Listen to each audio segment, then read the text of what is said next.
Whether we like it or not, we are all negotiators. We negotiate every day. We need to negotiate at work for better conditions. We need to negotiate with our partners or spouses or children. We need to negotiate with our friends. We need to negotiate with our teachers. But most importantly, we need to negotiate with ourselves. The toughest of negotiations, especially if we want to change something in our lives. Any motivation we find today will never be sustainable nor lasting if we fail to negotiate a deal that both our strong and lazy sides will accept and collaborate on. Our lazy side is indeed the toughest partner most of us will ever need to negotiate with. And it is very good at negotiating with us because it knows us so well. Needless to say, if we want to succeed, if we want to become better versions of ourselves, we must master the art of negotiation. There are 3 things to remember about negotiation if we want to be active players, not passive players in our lives. It is a life skill that we need in everything we do. In life, we do not really get what we deserve. We get what we negotiate for. You lose when you accept compromises. Everyone wins when you negotiate properly.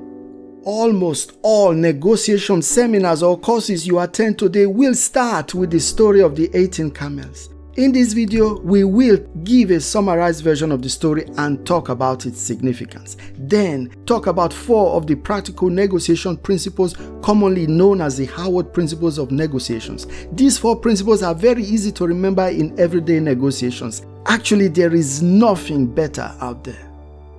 Let's tell the story first.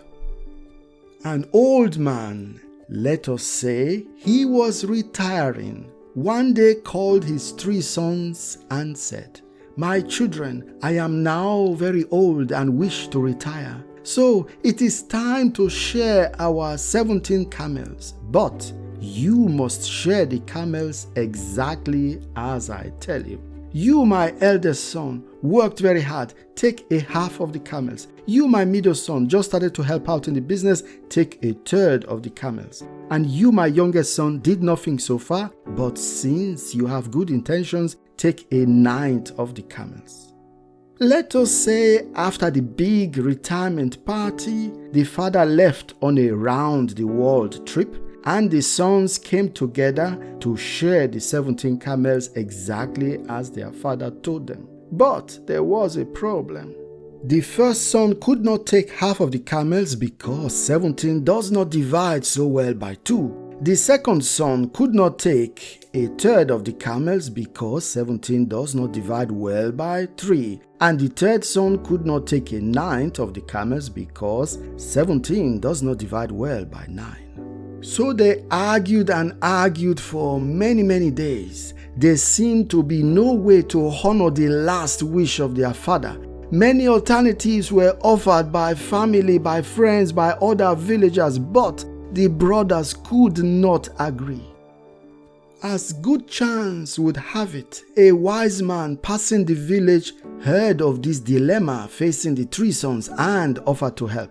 The wise man got down from his camel, added it to the 17 camels in the field, so there were now 18 camels, and said, "Now divide the camels exactly as your father told you."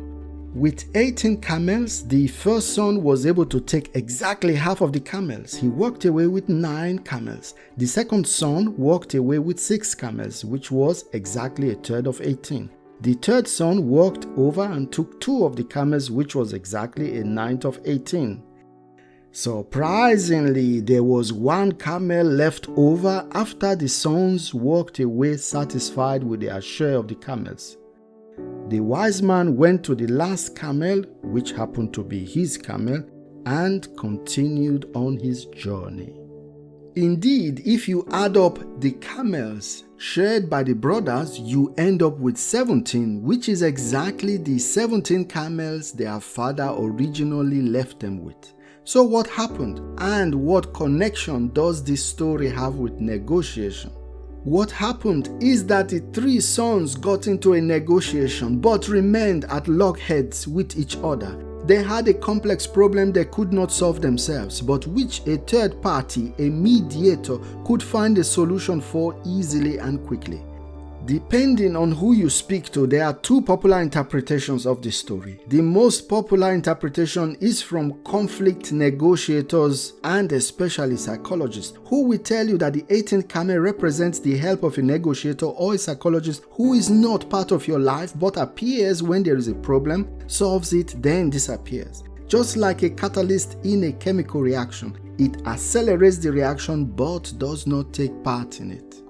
The second most popular interpretation is that we should always try to see difficult, complex problems from different angles, especially when negotiating. The common phrase used is "find the 18th camel."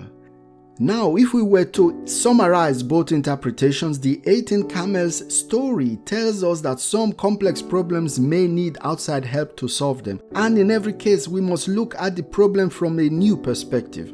Also, it tells us that some solutions may initially seem to be very expensive on paper than in reality, just like the 18th camel, which was really never needed, but which helped to solve the crisis. The challenge remains: how can we know of what we will never really need beforehand? We know a negotiation is successful when all parties walk away from the table with the feeling that they won something, or at least that they have not been cheated. And since we cannot always afford to pay for expensive solutions, we need to look for the 18th camel, which not only is guaranteed to be the simplest solution, but also the solution that all parties will be willing to accept and collaborate on. The good news is that there is always the 18th camel out there. We just have to find it. To really master this magic called negotiation theory, you will need to tackle decision analysis, behavioral decision making, the famous game theory, and negotiation analysis. If this sounds like a lot of stuff to digest, you are right. Yes, negotiation theory is very complex, but luckily some very kind professionals have broken it down into 4 simple principles that every one of us can apply in our everyday negotiations. The first principle is to separate the other person or party from the issue or problem you are negotiating. Yes, it is very tempting to consider the other person the enemy, so very easy to become unfriendly and use very bad or abusive words towards them personally. We must learn to disagree without being disagreeable. There is a saying, when angry, you will make the best speech you will ever regret. If you break this principle, the other person will likely take this very personal and you will never get what you wanted. Remember these 3 points. Negotiating hard does not mean abusing the other person. We only need to negotiate when we cannot just order what we wanted. And it is in your own interest to understand the other person so you can negotiate even better. The second principle is to put ourselves in the shoes of the other person, to understand why exactly they have taken up their position. Do not focus on a no answer, but focus to try to understand what led the person to give that answer. Unfortunately, to understand the interests of the other person, we must first listen to them. Contradictory as it may sound, one of the best ways to persuade others is by listening to them. As an example, if someone you invited to a fancy steak restaurant says no, maybe this is because they are die-hard vegetarians, not because they have something against you. If you understand the interests of the other person, it is always easier to negotiate. We just need to understand why they said no.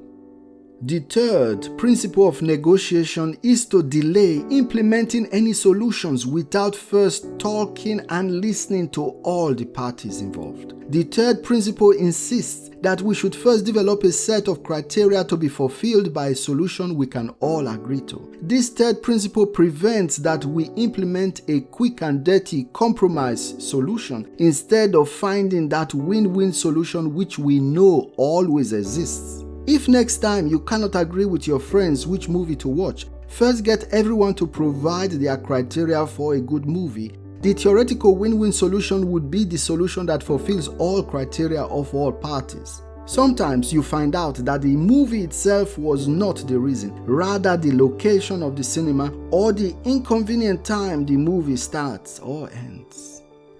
Principle number 4 is to ensure that the negotiation stays on topic and that you should never forget that you are in charge of keeping the other party committed. The 4th principle also encourages to develop more than one solution to give an illusion of choice because people like to choose. The benefit of having more solutions developed and discussed is that you also automatically have a plan B in the rare event that plan A fails. Note that these 4 principles are called principles for a reason. They are not laws or rules, just principles, so we are free to adapt them to our situations. Also note that even when we are not negotiating ourselves, we are still observers to negotiations. And just like the wise man who gave the 18th camel, we all have responsibilities even as observers. So, what did we learn? All of negotiation is about finding the 18th camel. A good negotiation is one in which all parties feel that they have won something. A good negotiation helps us understand ourselves better since its principles encourage us to talk and listen to each other. But sadly, sometimes we will need help to find back our lost perspective. Sometimes we will need help to solve our problems because we cannot solve them ourselves. Whatever you do, may it make you happy.